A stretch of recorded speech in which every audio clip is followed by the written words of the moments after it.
This episode is brought to you by 9 a.m. Health. 9 a.m. Health, diabetes care that fits your life.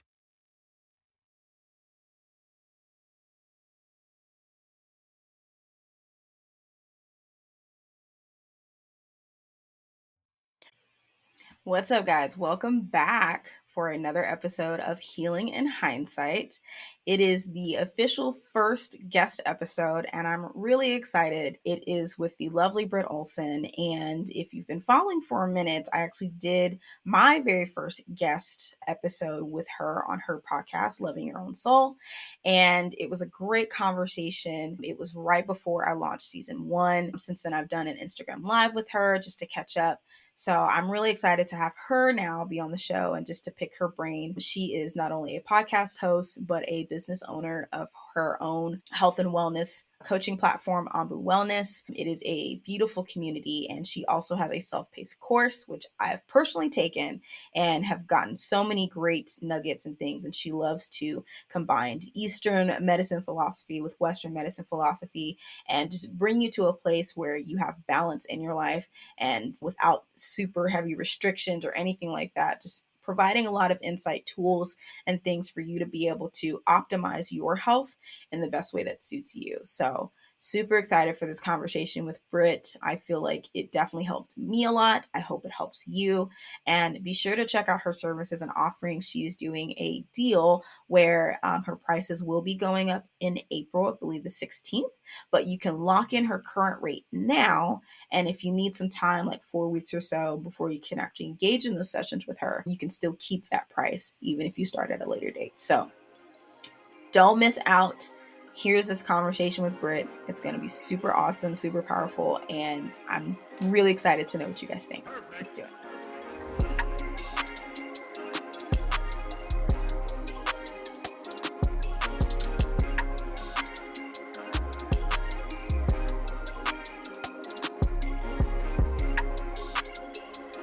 You're listening to Healing in Hindsight, your no BS source for thriving with diabetes. What's up, guys? I'm Taylor Danielle, and it's my goal to help millennial diabetics like myself live an amazing life without your diagnosis getting in the way. I get it.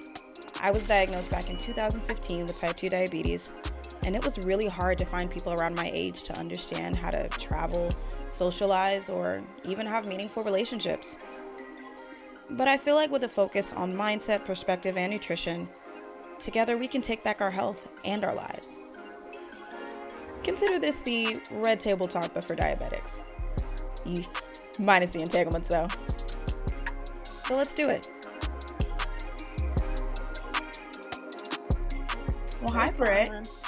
Hello, Taylor. How have you been? I have been so good. It's so funny. I don't know if you feel this at all or not, but just with everything that's transpired in the last year, I still have this little bit of guilt around saying how good I feel. But to be honest, fantastic. Life is really good right now. Can't complain. No, that's great. I think we don't do that enough. I think we kind of have this expectation sometimes that when, at least with the past year being what it is, it's almost like, hey, how are you doing? Shit is bad. And it's just like, oh, that sucks. Like, let's talk about it. So I think we're at a point where like we expect bad news nowadays just because last year it just seemed like it never stopped. So no, absolutely. I think we should always speak to when we're feeling good. And if not, I feel like if someone isn't feeling good, we can't make that person feel bad for being in a good spot. So I'm glad you're doing great. Completely agree. Yeah, we need more transparency in the world. Way that's more. For sure. Way more. It just makes life a lot easier. That's why I don't like to do courtesy ask. Like if I'm asking how you're doing, I legit want you to tell me how you're doing. I'm mentally preparing space to receive that. Otherwise I wouldn't ask. Like just I hate that we've turned a lot of things into just courtesy stuff with the expectation of like, please don't tell me your life story because I didn't want to hear it. Gosh, so absolutely so true. More We could have a transparency. whole conversation on that. Whole conversation on that. That's a episode whatever down the line. So for those of you who don't know, or if you didn't take the time to listen to my guest episode, Britt was my first podcast, like literally ever. I was in the process of creating season 1, and through a mutual Facebook group that we're in, she was looking for guests. I was looking for experience, honestly. I just didn't know what to expect. And we had a really good conversation. So I will definitely link to that. But she is also a podcast host. And I think what I love most about your show is I love the solo ones where it feels like I'm just literally sitting in front of you and you're just kind of sharing things. And the music that you have in the background, I might steal that because I felt like I was about to go into a meditation almost. Just listening to it. It was so soothing. It was so Thank soothing. you. So I would love for you to just share a little bit about yourself because I know you're not just a podcaster. And then we'll get into a couple of interesting questions I'd like to ask you. Yeah, absolutely. Thank you so much for that, by the way. My little kind of mini solo episodes where I just kind of riff on a particular topic have gotten a lot of really nice feedback. So I appreciate Yeah. that. But I am Britt Olson. I consider myself to be a leader in holistic and intuitive wellness. And within that, I'm a certified health coach through the Institute for Integrative Nutrition. I have my podcast, as you just mentioned, Loving Your Own Soul. And I actually last week just got my Reiki level 1 and 2 education.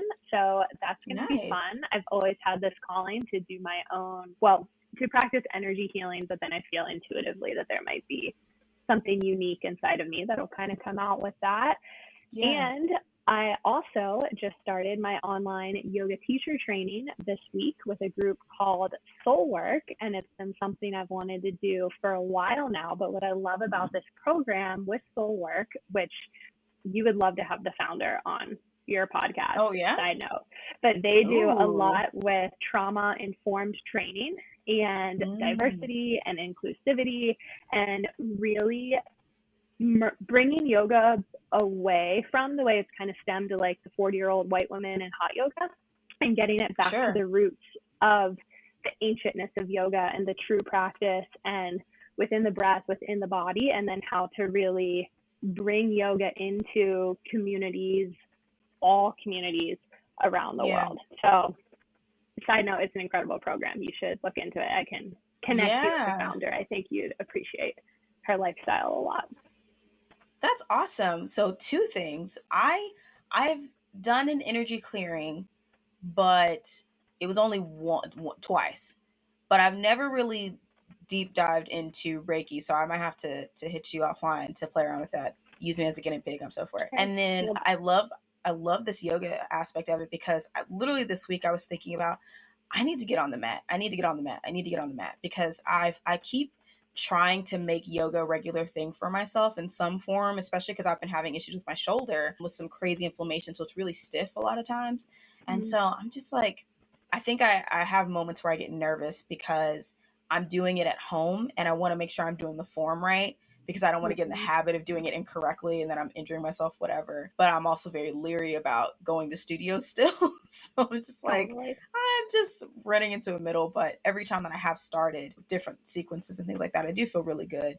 So, and my house being everything, it's so tough when your house is literally everything, or your apartment. Really, if I had a house, I'd have a whole separate room, and then I'd be good. But that's really cool that they're trying to bring back the historical aspect of what yoga is for Mhm, versus making it another trend thing. Because I used to do Pilates heavy, mm, especially when I was playing volleyball in high school. That was my warm up before I actually went to practice. I would do one of the little. My mom had the Windsor set. Oh my yeah. god.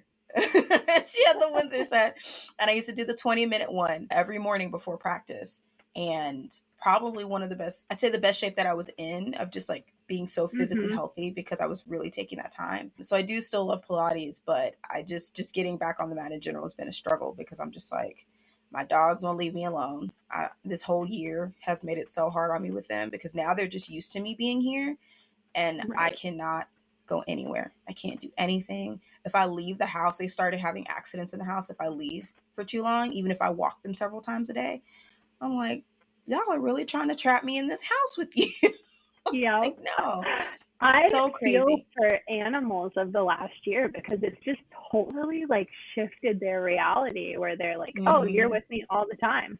Okay, Yeah, our pack is within these four walls and we don't go anywhere. And then it's like when yeah, we do start merging back into society, they're like, what is going on? Like, you're not supposed to leave. I thought this was the new normal. So Yeah. I very actually joked with interesting. my partner. He went out of town to go visit his family a couple weeks ago. And I was like, I'm just going to treat my house like an office. So I would crash at his house and I would leave them there. And then I would come here so I could actually like film and everything. And so I definitely would love to get to a place. I actually started sharking around to see if I could afford doing like a co-working space, even if it's just to do all my admin stuff, because I do miss physically going somewhere. I just feel like companies should offer the option. I don't mind going into an office twice a week or whatever. I just want the Mm-hmm. choice that if I roll out of bed and today's not the day for people, that I can stay at home and not be around people. So We it's all need that choice.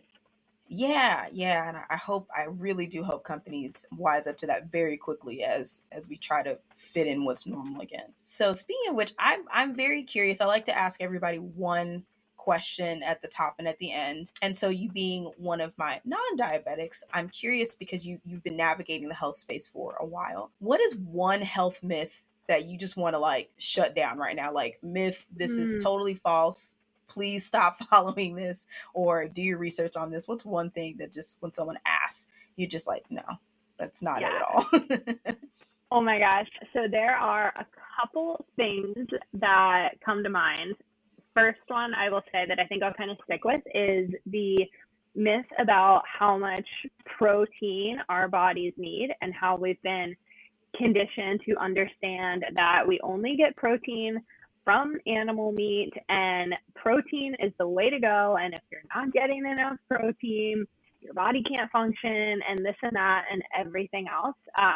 Every body is completely unique and individual in and of themselves. And some bodies, yes, might strive and do better off of high amounts of animal protein. However, from what I've discovered, is our most natural and regulated states of being really comes from less animal protein, and that there is so much protein in plants and that plants carry the right amount of amino acid profiles that our bodies naturally need. And now too, when I speak of this, I'm speaking of an average healthy in air quotes body. Obviously when we have different conditions or dealing with diabetes or chronic illness, what our body needs and the intake can definitely vary in what it can handle in its own journey. However, on average, plants hold so much potency for us, including the right amount of proteins and amino acid profiles. So I mean, I have to like decondition myself still with the dialogue, but we are just in this like protein centric society. And Mm-hmm. I just really, I'm going to say I don't agree with it, but when we get back to like the ancientness of where we really came from, we Mm-hmm. really didn't have it all the time. So, Right. We had to go catch it. And mm-hmm, and then coming up with the different ways that they had to store it, like it used to be a treat. My mom actually exactly. joked a while back when I was visiting. She was like, I was an involuntary like vegetarian vegan because in Thailand, like it was not common for them to be able to have meat like that. So what did they have? Well, a crap ton of vegetables, especially when the jungle's providing a lot of fruit and things like that for you. But on the flip side, I have a friend who's from Brazil and she's like, meat is huge in Brazil. Like, Right. it's such a big thing. And so, even from a cultural aspect of like the region that you came from cannot a lot have a huge effect into what was seasonal for you. And so, for a lot of Totally. cultures, if you weren't near it or couldn't have the means to catch it or it just wasn't around anymore like the herds migrated whatever you weren't going to have that. So absolutely agree. I've been playing around with the idea of getting a food sensitivity test and then getting actual blood work to Mm-hmm. show like what exactly my body right now needs in terms of am I going too much overboard, because one thing that a lot of diabetics are taught immediately is the whole macrocentric count everything, especially carbs. Yep. And my partner's body like sheds carbs but needs a lot of protein.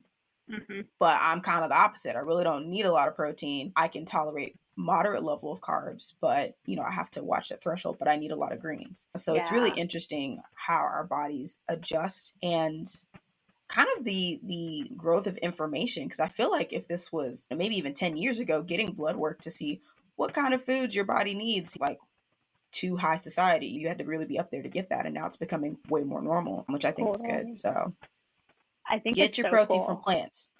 Yes, Yeah. absolutely. And then just one other myth that I will touch on lightly that I was kind of cautious about, only because of the diabetic community, but there is a big myth, in my opinion, not in my opinion, in my professional understanding, with fruit and fruit sugar, and that all Hmm. sugar is the same type of sugar.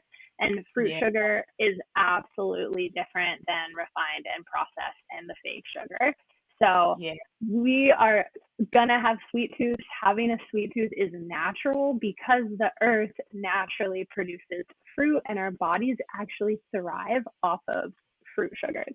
Now, again, per different diagnoses or diseases or medications or things that you're dealing with, obviously we all need to monitor it. However, Hmm.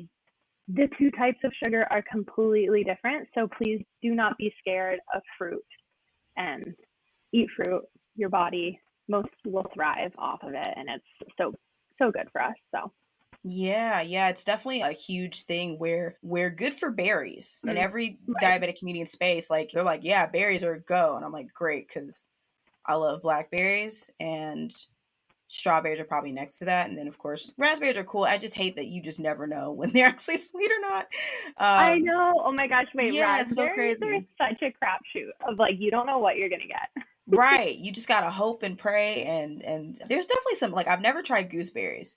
So that's something that I'm like, Mm-hmm. I see it on a lot of garden stuff that I watch that they grow them fairly easy. I'm like, I've never eaten one before. But I eat apples pretty regularly. Mm-hmm. And especially now having my CDM, I'm like, it doesn't react like that. And some people are like, you ate an apple? And I'm like, yeah, I can do that. Or even like bananas and mangoes. Mm-hmm. I mean, I still kind of moderate those a little bit more because I have noticed they'll send me up a little bit. Yep. But at the same time, it's just like, okay, maybe I can do half a banana, even though I won't eat the whole thing. Same thing with mango.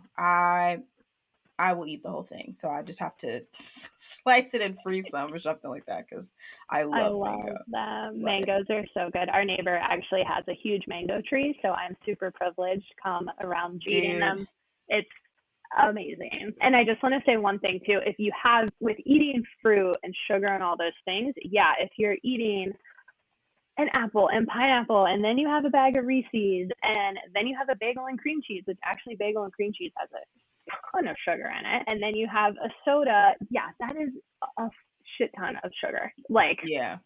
watch yourself for sure. However, if the only sugar you're consuming is a little bit from fruit, it's okay. So Yeah. obviously everything in moderation, but just kind of the balance of it. So yeah, if you have eaten a ton of candy and like fake sugar that day, probably wouldn't advise adding fruit on top of it. Just kind of Yeah. restart Yeah. Just tomorrow. kind of restart. Yeah. Totally. So I would love to hear more about your second. I consider like your second business, I guess you Yeah. could say, because I know you have your podcast too. So I'd love to hear about your second business, and that's your coaching and wellness community that I'm graciously a part of, and how you kind of wanted to start that, because I think you were still putting it together when we first started communicating, and then later on it came out, and I'm like, dude, this is really exciting. So I would love to hear more about why you wanted to start it and kind of what your philosophy is with it. Yeah, absolutely. So, Ambu is the name of my holistic wellness company that, to be honest, I have wanted to start this company probably as long as I had wanted to start my podcast. So, we'll say maybe 6, 7, 8 years. Hmm. Throughout my entire life, I've always had a passion for health and wellness. The term health has carried a lot of definitions over my lifetime as to how I've understood it, how I've incorrectly understood it, how I've been conditioned to understand it.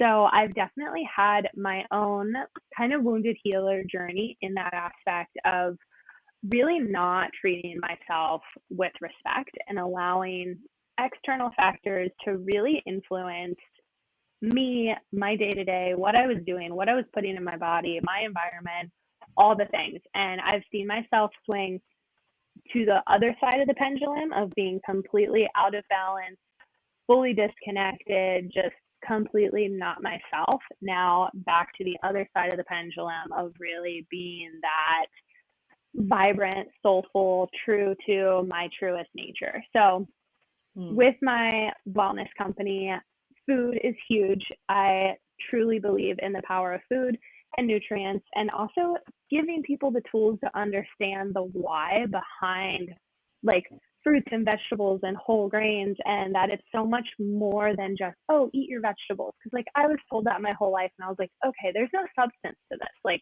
you're kind of Right. forcing me to eat my vegetables, and that's really making me not want to.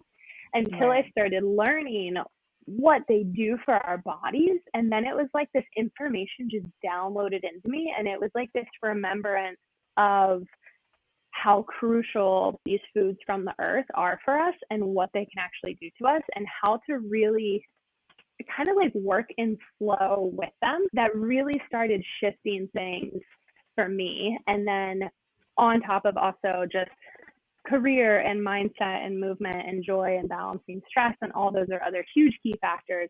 But at that time where I really started kind of getting this like awakening to food, ironically, but not ironically at all, my now husband, who is my boyfriend at the time, went through a huge health journey where out of the blue, he was at a sales conference. I was actually in Bali, all the way across the world, and he thought he was getting the flu, went to the ER or went to the urgent care hoping to get like a Z-Pack or something to make it through his conference that was starting the next day.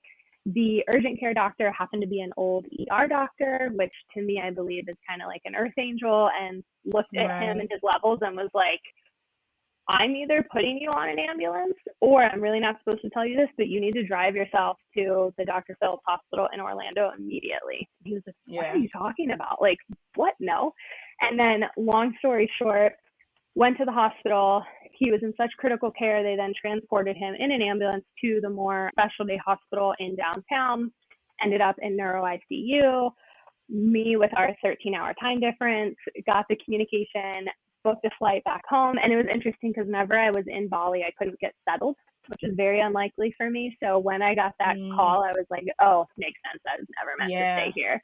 So Yeah. that journey, though, we were just completely thrown into the chronic illness world and community, and unexpected diagnosis, undiagnosis. It took them forever to figure out what he had, understanding how rare his condition and antibodies and levels and everything actually was, and then going through them trying to figure out how to treat him and not being able to treat him, and they couldn't get his platelet levels to hold, and they've given him the diagnosis of severe aplastic anemia, which is a bone marrow disorder. However, it Mm, was kind of like we can't find anything else, so we're just going to stick the dart here and call it that. And there's definitely something else that I think eventually with science will evolve and they'll be able to figure it all out. But for right now, that's what they called it. And really just got thrown into the world of medication and prescription and being treated like a number, and asking the doctors like, okay, so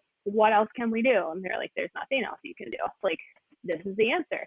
And nothing against mm, Western medicine, because they did save his life in the moment. Had all that not happened, he could have stroked out at any moment. Had he not been in the right care, there is a high probability he would not be here today. However, the whole approach was just so, it could have been done differently, in my opinion, and it could have been done yeah. more humanely, and just really looked at it. And that was where we started asking these questions. And I just could not stop researching it and looking at holistic and alternative healing modalities and looking at the body as a whole, and trying to like piece the whole timeline of his life together, and then bringing in food and herbs and plants. And he got off of all of his medications about just over a year and a half after his initial diagnosis. His doctors unexpectedly just like Wow. pulled him off of everything, which in getting, like you and I were just talking about, second and third opinions, which we got after the fact,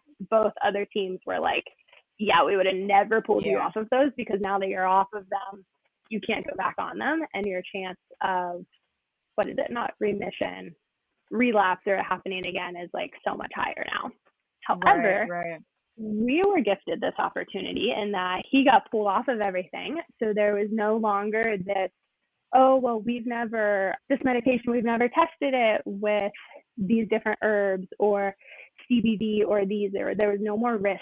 So we got to then go in and really he was the guinea pig. I was also a guinea pig, and that I would try some of these things myself, see how I reacted to them, and then he would be open to them. And Yeah. we just figured it all out. And in the process, I've always had this niche for needing to help people. And I've worked through the nonprofit industry and have tried to kind of funnel this passion. And it wasn't until that I realized, wow, this is what I care about among so many things, but this is my passion. And really was like, I feel like I'm doing the world disjustice if I'm not going to go forward with this and create a company around it. So I kind of have like multiple layers within my company, in that myself on a self level, I understand being out of balance, eating the wrong foods, having digestive issues and stomach issues, and being burnout, being the workaholic, fueling my body with Starbucks coffees and Diet Cokes and not eating, to then having also a little bit of disordered eating and feeling the need to binge restrict, and then this whole chronic illness side, which is interesting in that I was the observer and kind of witness to it versus being Right. diagnosed myself, that it really just pieced it all together. And then, yeah, it just kind of like, once I started working on it, it all just honestly flowed and kind of miraculously has come to be what it is today. Wow. Yeah, it's crazy how life events kind of guide you, because Mm-hmm. I really feel like even though in some of the like the more crazier things you don't feel connected to the idea that it might have been purposeful, because it just seems so awful, like why would this be purposeful? But in reality that's kind of a little bit of just how it is in a way. And I normally don't like to say that, but this is kind of one of those exceptions, because had that diagnosis not happened, as scary as it was, it wouldn't have driven you to figure out what your thing is. How much longer would you have been wandering trying to figure out what your thing is? You know what I mean? Mm-hmm. And it's kind of a similar story to mine. I would not be sitting here in front of you right now had I not been diagnosed, because that was the only thing that lit me up into a, okay, I should probably do something about this. So pain into purpose is such a deep thing by itself. And we're constantly going through those cycles. And it's just kind of understanding when it is actually beneficial, which is why I try my best not to get too upset or complain when it just feels like everything's falling apart, because everybody knows when a good storm hits, you have some of the best rain and all of your plants start to just thrive because they needed it. They needed that kind of pressure. So I feel that. Isn't it so Um, true? Yeah, it's interesting too as well, because so when you and I had spoken before, I had 4.5 years ago, almost 5 years, started my own digital marketing company, where I just mhm. got really frustrated with working for other people. I was like, this is, I'm meant to be an entrepreneur. Who am I like kidding by now? And I did that. And that really taught me how to work for myself. However, in January of 2020, ahead of COVID, I was discovered unexpectedly through a notification that we were in a massive trademark infringement with a huge national company that Oh, I wow. had no clue that we were, and did not have the best legal team on their side, and they wanted me out for what would take me probably my whole life to ever try to accumulate and pay back. Wow. Luckily, worked through it, and then the pandemic hit and everything. So it was like, I also then suddenly, because I knew what I wanted to do, but I wasn't fully acting on it, literally Hmm. got everything stripped away from me. It was like the whole universe was shouting at me. And it's like, if you're not going to do this, we are going to force you into this somehow. Right. So I Right. kind of had that like final kick in the ass that was like, okay, you have to do this. And it's crazy to think only like a year later, I'm so thankful that I did. So Yeah, the universe really does like to. I'm pretty sure we're one big comedy show. I just feel like that's just what the divine is doing. It's totally. just said that it's one big comedy show, because I had a similar experience where the last like 6 months or so, every reading, whether it's for myself or whether I've gotten one, everything that I've aligned myself to get more educated on, there's this big message of, okay, you just need to do it. Because I'll go into super research mode and Mm-hmm. spend all of my time just researching and daydreaming, but the action part is the piece that gets me a little anxious, because it's just like, but what if? And you start down that but what if rabbit hole, and you find yourself like giving yourself a panic attack, because you're just like, I want to do this but I don't, but I do but I don't, and you're just like split and torn in all these different places until you kind of land in the spot where you really have to just stand in a mirror and be like, okay, Mm-hmm. Even if it's crazy, even if my therapist actually said it to me last week, she's like, going for stuff might not always seem practical. It might not Mm-hmm. always make sense, especially to other people, when you decide I'm just going to leap in and do it, because if I don't leap in, I won't do anything at all. So it's really interesting how things just line up in a way of like, I keep trying to tell you, but you clearly enjoy roughing it. So I'm going to make you rough it for a bit. It's just like, I'm trying to listen more, because we have to do that again. We don't have to do that. Yeah. So So, in that kind of same vein, I would love to just pick your brain a little bit for me, but also for others, because this is something that is so prevalent in the community. A lot of the Facebook groups that I'm in, I'm seeing these posts a lot of, oh my God, I ate this, or oh my God, I ate that. Hell, last night I had some Doritos and some sour gummy worms. I don't feel bad about it, but there was a time where I would just tear myself apart, because it's like, okay, you know what you have, what your condition is, mhm. but we feel so defeated because we have to have this restricted lifestyle. It almost feels like that whenever you fall off, it's so hard to reset and go forward with a positive mindset, because sometimes a lot of us just repeat that same cycle of, I'll do okay for a couple of days, and then, oh man, it's movie night and all the snacks are around, and I don't want to like be rude and not like eat some snacks that somebody's serving or whatever. And great, now I feel shitty about myself because I ate this. Oh God, I checked my blood sugar and it's through the roof. Like, you knew. And so I would love, just from your professional expertise, of like, how do you give yourself that space? How do you come to terms with the fact that it's okay that this moment has happened? You just need to kind of keep redirecting yourself to flow in the way that you're supposed to, at least for now, because I truly believe in food freedom. I don't feel that anybody should be restricted, but I understand sometimes you temporarily need to, so your body can reset and kind of get back into the raw space to be able to go forward. So I would just love to know what your take is on how do we get back whenever we've kind of veered off track. Yeah, 100%. So, a couple things that I want to say on this. Number one, kind of also tailing off of what you were also talking about earlier with taking action and how you go down that kind of what if spiral. One thing that I've found to be so, so helpful for really those in my life and so many of my clients as well is when we fall off track or we go into that negative what if spiral of, well, why did I do this? What if my blood sugar's at this now? What if this? What if this? Like we literally just what if the crap out of like the world is going to end tomorrow.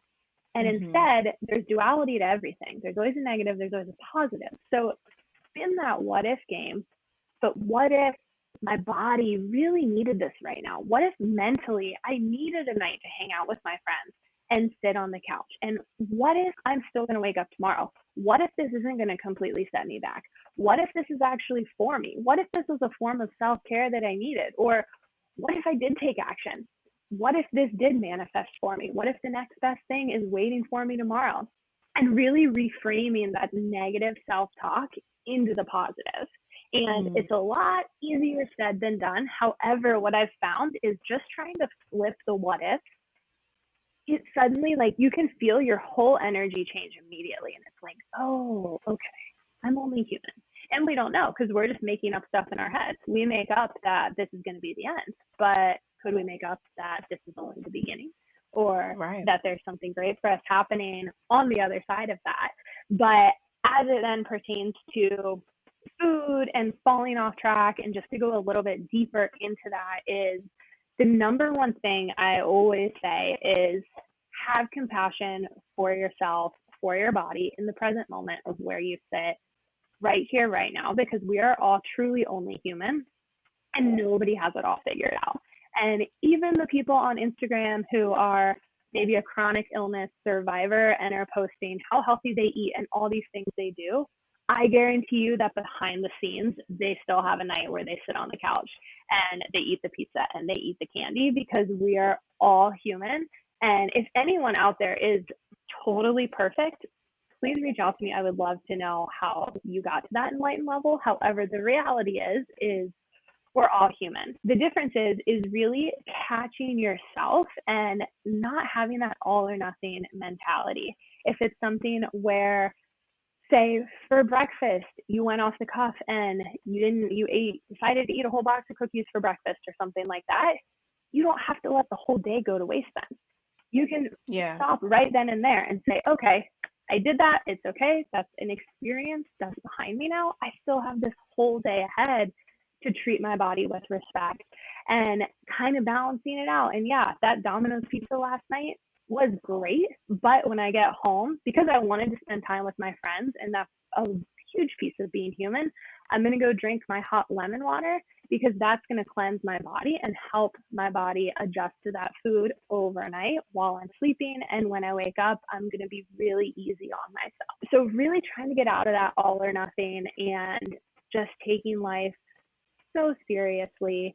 But at the same time, as it pertains, because we are, and also too, like when we need comfort food is totally okay. Food is an emotional tie that we learned over time, and we're going to comfort ourselves with food. It's also when something stressful happened and you want a warm food, that is a very natural response because heat comforts us and makes us feel good internally, and it immediately lowers our stress levels. So Right. honoring that you maybe want a warm comfort food, but then is there a way to make it more sustainable to your lifestyle? Can, instead of the bowl of refined white flour pasta with a whole bunch of processed meatballs and spaghetti sauce that's filled with sugar and all the things, can you instead transition that to a gluten-free brown rice pasta? And making your own tomato sauce without any sugar is actually super easy. Obviously, I know there's a little bit in tomatoes, but why like store-bought tomato sauce is filled with so much sugar is honestly beyond me because it's super simple if you have a blender to make your own. Sure. So kind of figuring out where can you meet in the middle and find balance and know that there are certain things that we are going to crave and want, but to also check yourself because sometimes in certain moments, a craving can also be a craving for something else. So Right. in your relationship, say you've had a tough week with your partner, you're not seeing eye to eye, you haven't had that sense of love and connection, and then come Friday, you're like, you know what, I'm just going to eat the gallon of ice cream because I need this and this feels good. That's where I check myself and know that the sugar, the dairy, the creaminess, the comfort of that ice cream when maybe we were crying as a kid and wanted a hug, and instead our mom gave us the ice cream, that's a craving for a craving. Your body doesn't actually want the ice cream. You just want love and you just want to snuggle on the couch. So I kind of just threw a lot out there because there's so many layers to Sure. it, but I hope that that was kind of helpful, little tidbits on kind of like 3 different levels there.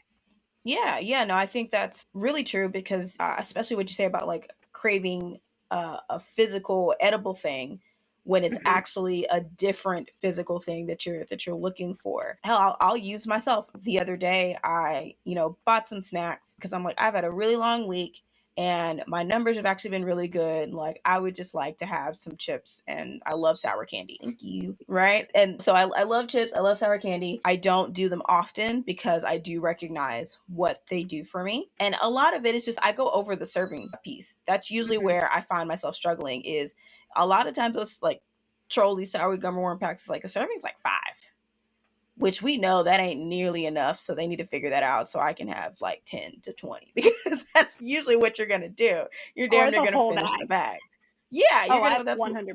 yeah, absolutely. Sour Patch too. Oh, listen, I just put them in tiny packs for me, like fruit snacks, because I can't. I'll do the whole thing. And I hit him up because he's in a pool league, and I'm like, oh crap, I think this is one of his nights. I'm like, do you have to do pool league tonight? Like, is this the night? And he's like, yeah. And I'm like, oh well. And what I really wanted is I just wanted time with him. I wanted to watch a Mm-hmm. movie. And the snacks were kind of just the tying piece. Did I really need to have them? No. But because he was going to be busy, I was like, well, I really just wanted to like curl up and watch movies and like snacks. So I just Mm-hmm. snacked and I binged a little too much. But I checked. I faced the fact that I saw my numbers go up. Now, thankfully, they're not going up to the abysmal point of like when I was first diagnosed. But even still, it was just a reminder of like, okay, had I been with him, I probably would have chilled out because I was getting more of what I needed in the moment versus like, okay, the snacks are there. So So I true. definitely haven't even thought of it in a sense of like what is it that I'm trading for? I mean, I definitely try to think through when I'm trying to do distracted eating of like, do you actually need this? Or when I have a Mm-hmm. craving, especially like the salty sweet, like, is this actually what you need, or do you need like an actual more fulfilling meal that Yep. you're missing out on? But Or thinking even through just what, water too. yeah, water especially, because the medication that I'm on now, like I have to drink a lot of water to help me flush my system, and so I forget. So my body would be like, nope, you got 50 cases of water, you're gonna drink it all. So with that, in that same vein, as we're trying to, identify those moments where we might be craving something else, right? How are you finding balance in building and incorporating meaningful habits without it like being overwhelming? Because I think that's one thing that can be so daunting is I'll pick on the yoga thing, right? Mm-hmm. I love acrobatic yoga. I think it's so cool. Like there's a couple people that I follow where they just I mean, it's a part of the sequence, but I'm just like, I want to do like arm stands and stuff like that. Like that would be really cool. But the effort that it would take to one, start the practice, because I'm clearly not practicing, to build to that is hard. Or hey, I want to make sure I'm knocking out the right amount of water every day. Getting up to refill things is tough. So how do you incorporate those meaningful habits without it being so overwhelming for you to go through with them? Because I know sometimes we get into this space of like, there are 5 major things that I need to incorporate into my life and I need to do them all now. And then we're right back at square one because we fell off midway through. Mm-hmm. So for me, I always kind of start out with asking, like, what is the rush? If you were to suddenly be able to do this tomorrow, would your life really change that much?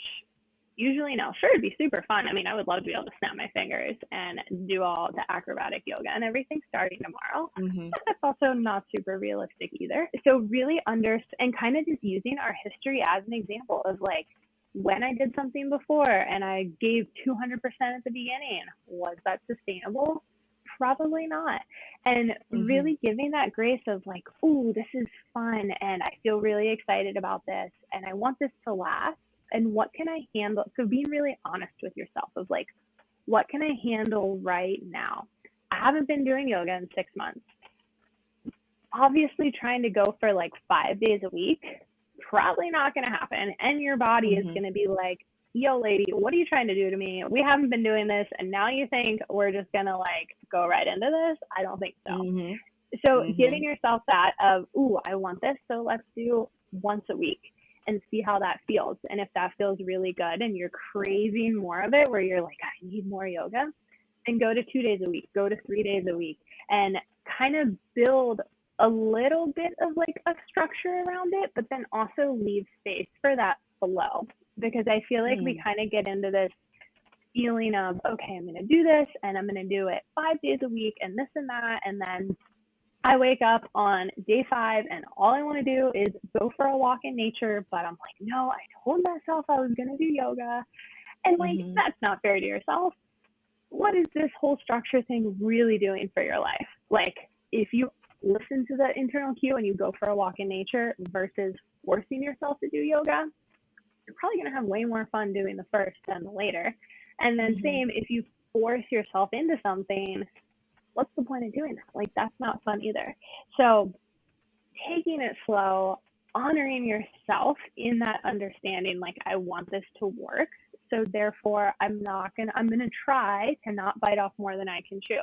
And if you bite Mm-hmm. off more than you can chew, okay, cool. Another experience. Wow, I keep doing this. No big deal. I'm not gonna go backwards and learn how to crawl before I can run again. So I'm gonna go Mm-hmm. back to doing it once a week, kind of thing. And just giving yourself freedom to mess up and to experiment and to try something, but then freedom to also take it slower than you ever have before. I've been really practicing that because I truly believe that time does not exist. It's kind of this made up thing that yoga once a week now versus 5 days a week in a year from now, we're all going to get there eventually with where we're supposed to be going. So kind of just like stripping away that like hustle mentality. And I get it. I fall into it myself all the time. But Sure. I also just check myself and I'm like, let's slow down. Let's take this back a notch. So, yeah, just giving yourself freedom and one thing at a time. I actually like to practice just even saying no to one small thing so that I can Mm-hmm. say yes to something better. So like lately I had gotten in this winter of really cycling myself, of allowing myself really just downtime in the winter, and it felt so good. But I noticed I then Yeah. was getting into that habit of sleeping in, and I'm naturally a morning person, and I saw, oh, I've now, this habit has developed versus something my body actually needs. So I was like, okay, I'm going to say no to hitting snooze so that I can say yes to a morning walk or more energy, or with my husband before he leaves for work, or whatever it is, or brushing my teeth before 7 a.m. Something like that, that's just like super small and attainable that you can just keep chipping away. And then sure enough, a couple days went by and I felt like myself again. And I was like, oh, okay, we're back. So small changes definitely make a big difference. Yeah, I really do feel that, especially what you said, like giving yourself downtime in the winter. I was taking a class through a self-care society, a Danica Mm, Bresh's membership. cool. Love that. Definitely check it out. And one of the instructors, the class that she was talking about that day was like figuring out what your physical season is and Mm, then mapping out what that season looks like, so then you can tell your support system, hey, for the next couple weeks I might be going into, I call it hermit crab mode, when I tell everybody yep. like I just need a minute. If I don't respond all the time, it's not you, it's me. I'm not saying don't invite me to things, but I may say no a lot more these next couple weeks, stuff like that. And it really hit home because I'm like, we've generationally surrounded everything through physical seasons of what is nature doing. But Mm-hmm. how often have we paid attention to what our physical season is, of like, this might be summertime for me, right? I am a winter baby, so I really do feel like I'm kind of aligned in that when winter comes for me, it's actually between that like December to February kind of time frame where I just feel really slow, and not necessarily like spring, summer, fall, I feel more active. And so I even aligned the seasons now to give me that time off, Yeah. because I know it's the time where I'm just like, I'm not as creative. My body feels like it's hibernating. It's just taking this period of like really slow rest and reset. But like you said, I still get up in the mornings, not to lose that, because there have been moments where I've like caught myself sleeping in way too much, even though I have 50 alarms. But I'm like snoozing all of them because I've allowed my body to kind of overtake the driver's seat, if you will, and it's Mm-hmm. like, no, just lay here, you're so drowsy. And it's like, I haven't had any Benadryl at all, why do I feel like this? And so Yep. being able to say no, I get it, sleeping all day sometimes sounds like a dream, but how about we get up and we find a different way to be in a restful state? So I definitely like that, which kind of leads me to my next question. So we've got the building in habits slowly, giving us ourselves compassion when we fall off, but I think the at least in my opinion, the core thing of how to have all of those things is the mindset, is ensuring that your, what do I call it? Like your command center in your head, if you will, is so fine tuned that sending off of command of like, we're not going to hit snooze, is more likely to succeed than fail. So what are things that you've done or have taught with your clients or anything to help shift their mindset, so that when they come up against these obstacles, they're not shutting down? And I'd also be curious to know, like,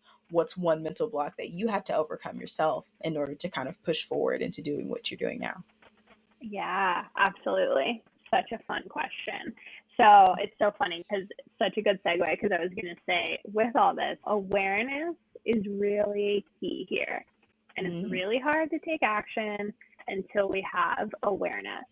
And Yeah. awareness, sometimes you might just even be noticing, like start paying attention if life isn't jiving the way you want it to, just start kind of watching your life and understanding, oh, I do this. You're right. I have been hitting snooze 5 times and lazily, quote unquote, I don't really believe in the word lazy, but doing myself a, injustice by not getting out of bed and things like that. And with that, my day doesn't shape up as good. I don't feel as good in the morning. It takes me longer to start my day. I don't feel as productive, and just kind of start watching these patterns and habits. And you don't have to change them right away by any means, but if you can at least take note of them and bring awareness to the forefront, that's where you can then start thinking about, okay, do I want to change this? How much maybe does this matter to me? How much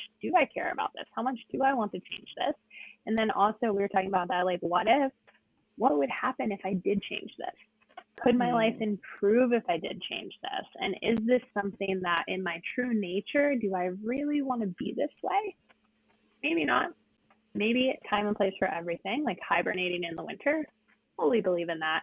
Full component of that, 100%. And yeah, so awareness is key. And to really start building awareness, we have to start slowing down. So getting away from constantly consuming so much. So, and by consuming on social media, consuming on TV, even just consuming ourselves in what's going on with other people's lives, whether it's our partners or our families, and like we consume, and then being intentional with what food we're consuming. Like we consume so much. So to kind of try to step away from the consumer and going into more of like conscious consumption will really help there. But then really quieting the mind. And I don't want to call it meditation because I know meditation can be really intimidating and almost triggering for people because it's thrown around so much now. But just connecting with the breath. If you can close your eyes for 60 seconds, take 3 deep breaths in and out, you immediately feel yourself change. And that can be great. So giving your mind space to just like slow down for a second. So connecting with the breath is just huge, like so important. If you don't want to meditate, perfect. But meditating can also be just forms of mindfulness and consciousness that can kind of work that awareness muscle. So as we're talking about consuming and things like that, if say when you're working from home, I love to play music. I have friends of mine who will play podcasts while they work. I cannot focus and have someone else talking at the same time. I actually can't even really do any music with lyrics. So if you feel just really rattled, like look at what you're doing and maybe turn some things off. Like if you're working and you play podcasts or music and you find that you have really high levels of anxiety, see what it would feel like to work in a quiet space, or maybe adjust it, or even as simple just to like shift that energy. I was just doing an interviewing someone right before hours, and I had like a 15-minute break in between, and I was like, I need to kind of like shake this off so I can be present. So I just went and stood outside, I think maybe 2 minutes max, probably even 30 seconds, like put my feet in the grass because that's available to me, felt the wind on my face, and just kind of was like, okay, take a minute, now I can come back. And when we take those little breaks, we're able to really just notice more about our life and notice more about our actions and our habits. And again, just start being aware. And if you can at least be aware, that's the first step. And then typically your mind down the road is gonna want to take action. Just like watching a movie, you always want to see what's happening next. With like the Netflix series, like I will binge watch Netflix because I have to know what is next. It is so hard for me. And kind of same thing in life. Like when we start watching our own lives and we're doing the same repetitive movements, naturally we want to see something different. We want to see a change. So the change will always follow awareness. Wow, you made me think of like there was once a time where we had to wait a whole week for the next episode.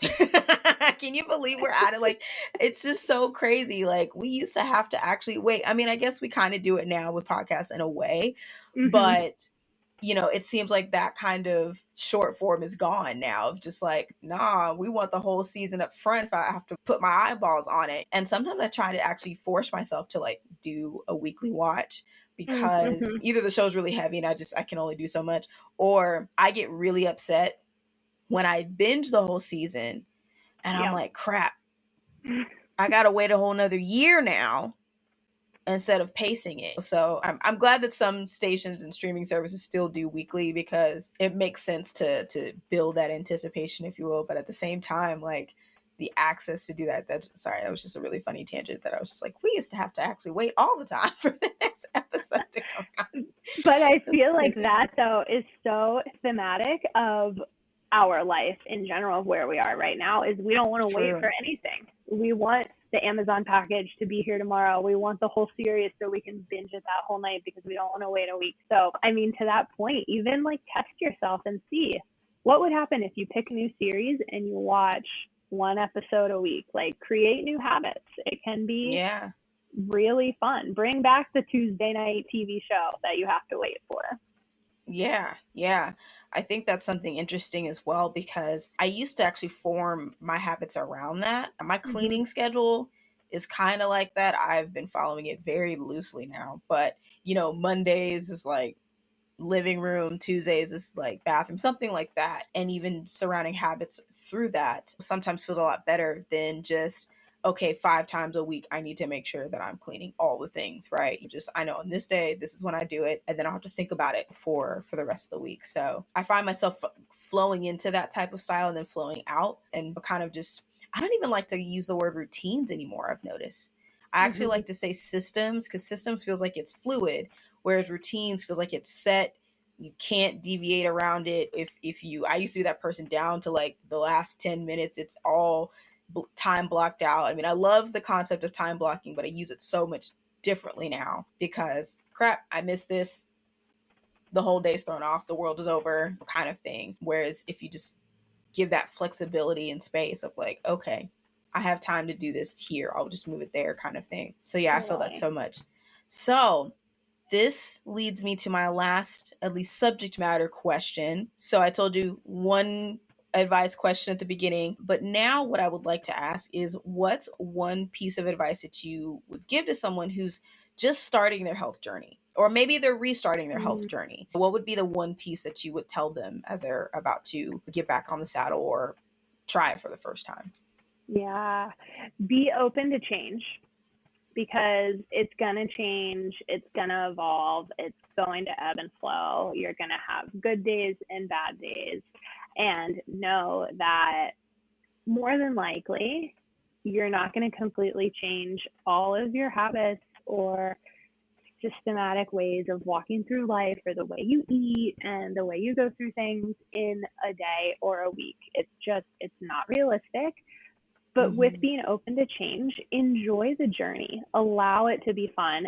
Don't feel so regimented to pick this one thing. And then if 2 weeks later you learn something new and that feels more aligned and you want to divert that way, give yourself the freedom to divert that way or learn different principles or theories and take a little bit from each that makes sense to you and do that. Don't be afraid to do it your own way. There's truly no one right way of being healthy, going through a wellness journey, just looking at our health in general. Like, there's no one way of doing it because we're all so individual. So give yourself freedom Mm, to just be open to change and have fun with it. Like I always say, if you're not having fun, what's the point? And I completely equate that to a health journey.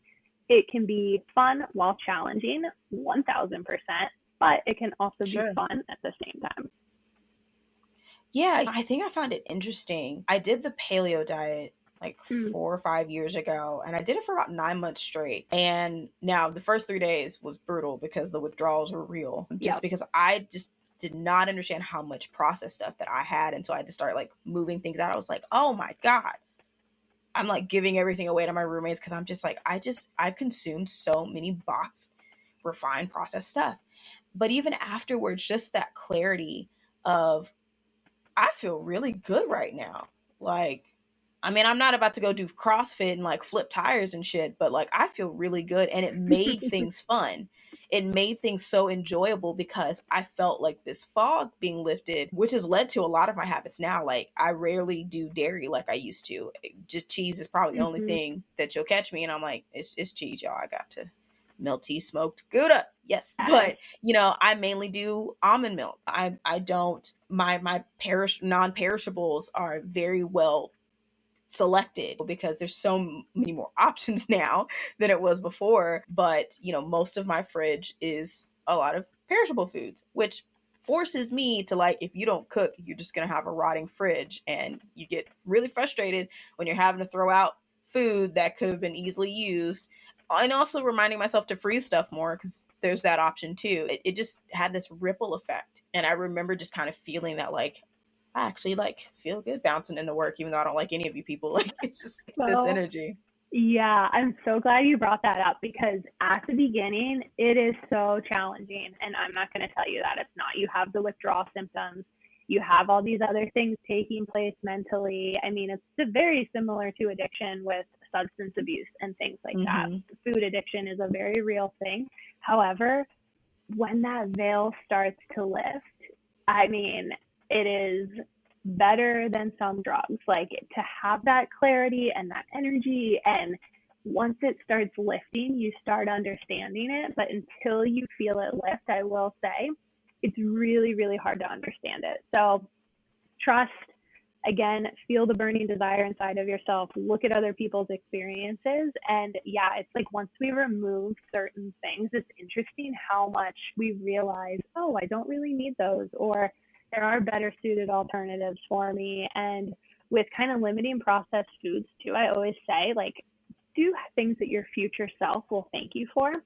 Yeah, Mm-hmm. chopping a bunch of vegetables, it's not fun. I don't like meal prep with the like the way I did paleo before as well, and I would meal prep all Mm-hmm. the time with paleo and stuff. Now, all I do is chop my vegetables. So come Thursday night when I'm exhausted, I have an idea of what I can just literally take, throw on the stove, and the less effort, the better, because we're all creatures of convenience. I am myself, but Right. I just do those little things so it's less difficult later down the road, and then I'm less likely to be like, forget it. I'm just gonna have the bag of chips, which I still Yeah. do on occasion. Yeah, yeah, no, totally. I think the finding the balance of what is convenient for you is also something that I've been working on. So, like, it's funny because the company is called Taylor Farms, and I'm like, where's my check? Like, Right, seriously, where's you my need check? some But residuals. right, right. But they have these stir fry kits, Mm, and I'm like, I ain't gotta cut nothing. I literally just dump the bag. And then the sauce is usually I'll either use it, but I'll use only half of it because a lot of times the sauce is where there's a lot of that sugar and stuff. Or I just save the sauce for something else that I might use, like as a marinade or something, and I do my own.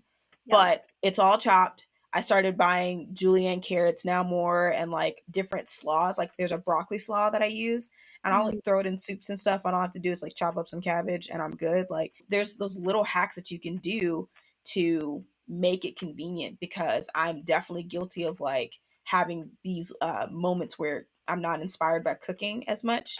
And mm-hmm, I realize there's a couple of factors: convenience and what my ingredients are. Is my kitchen a hot mess? If my mm-hmm, kitchen's a hot mess, I'm not in the space to do it. That's the only thing that I miss about me and my partner living together, and I whine about this all the time to him, is we had a nice flow of I'll cook, mm. he'll clean the kitchen, because he's very just militantly disciplined about making sure the kitchen is pretty straight. And so I miss those days because I'm just like, the kitchen is a mess. Yeah, I'm not cooking, so I need to. And I've that's where I got my bags of salad ready to go. Just dump, get my dressing, and I'm good. Throw some extra veggies on it. So I So appreciate that a necessary. lot. So, how can people find you? What are you working on? You got some stuff in the works, I hear. So I'd love to know about any offerings that you have or promotions, and how people can connect with you to take advantage of all of this great knowledge if they want to work with you one on one.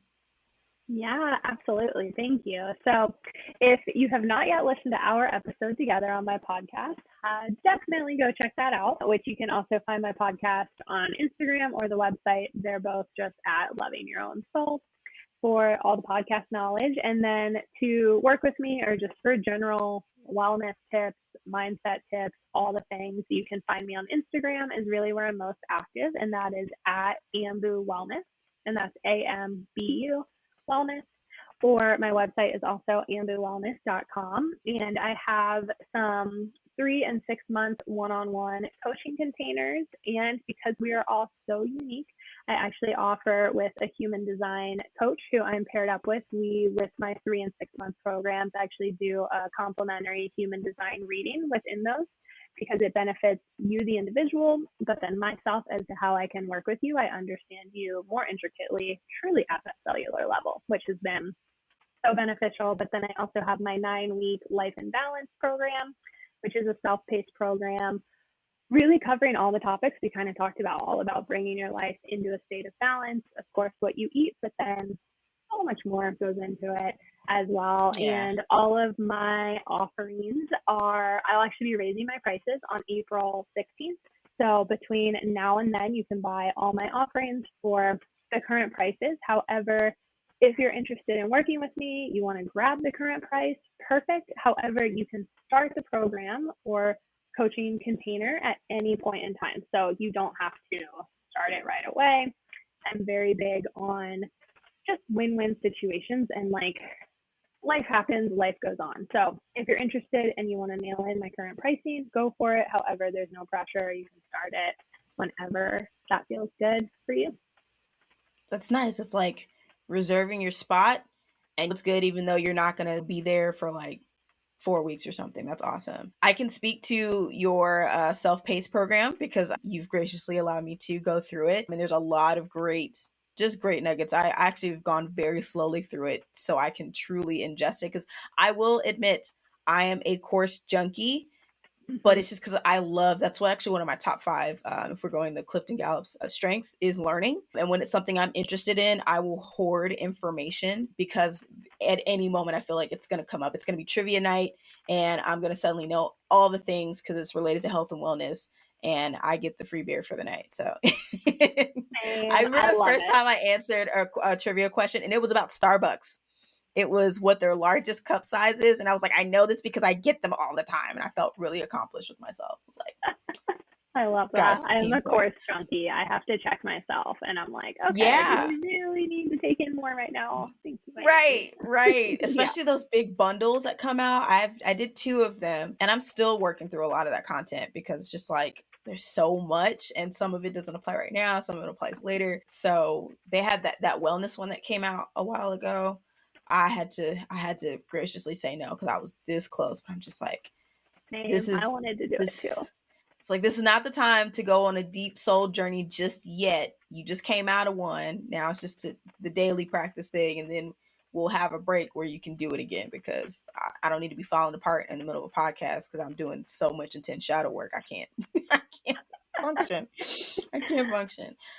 Well, B, I love you. You already know that. We're basically like stateside sisters and podcast sisters, and it has been so fun catching up with you again. So thank you so much for your time, for your wisdom, all of the gracious tips and tricks on that I'm planning on implementing in my life. I don't know about y'all, because I am definitely prone to falling off and getting a little discouraged about getting back on. So hopefully this was helpful to anybody, but it was definitely helpful for me. So thank you for that. That's all we got for this round, but I definitely would love to have you come back.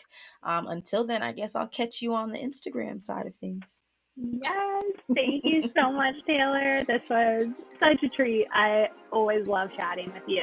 We definitely have such a sisterly bond. It's so special. So thank you. We the best. All right, y'all, until next time. Man, what a conversation, am I right? Like, I don't listen. I'm surprised that I was able to keep it concise to just an hour, because Britt and I can talk for days. Like, we can talk about everything.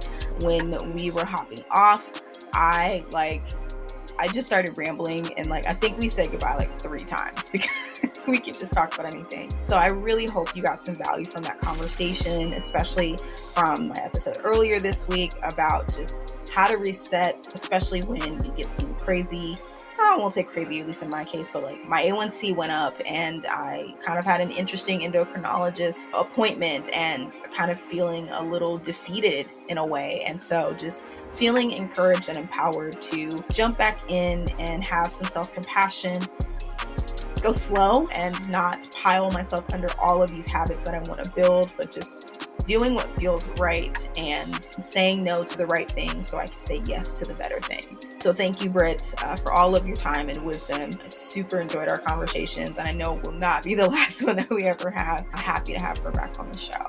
So let me know what you think.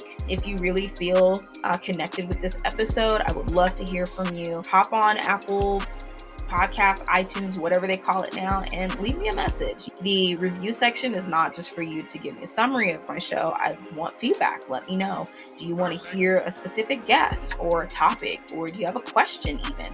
I'm happy to pull those responses and compile some good friends, or just hop on solo to respond to those with you. So rate, leave your comments, even if it's not directly about the show. I want to know what you think, if you have any questions and so forth. And if you want to reach out to me on Instagram, that's cool too. Love to see you guys commenting, things like that, hitting me up in the DMs. Forgive me if I'm not speedy enough in responding to them, but I will get to them. But, follow on Instagram. Make sure that you're subscribed on iTunes, Apple Podcasts, whatever they call it, Spotify, Google Podcasts, and Amazon. I keep forgetting that it's also on Amazon.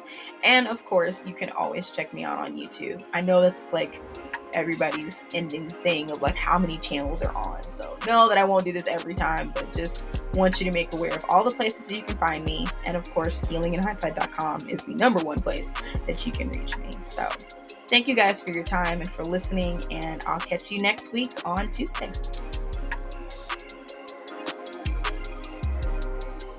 Coming up next time on Healing in Hindsight, I think we often try to look at the positive beliefs, and then the negative beliefs kind of just stay by the wayside. We try not to acknowledge them, because by acknowledging them, it shows that we are playing a role in our own progress. Not to say that there aren't outside things that cause trouble, but initially it boils down to what you value. What do you choose to do?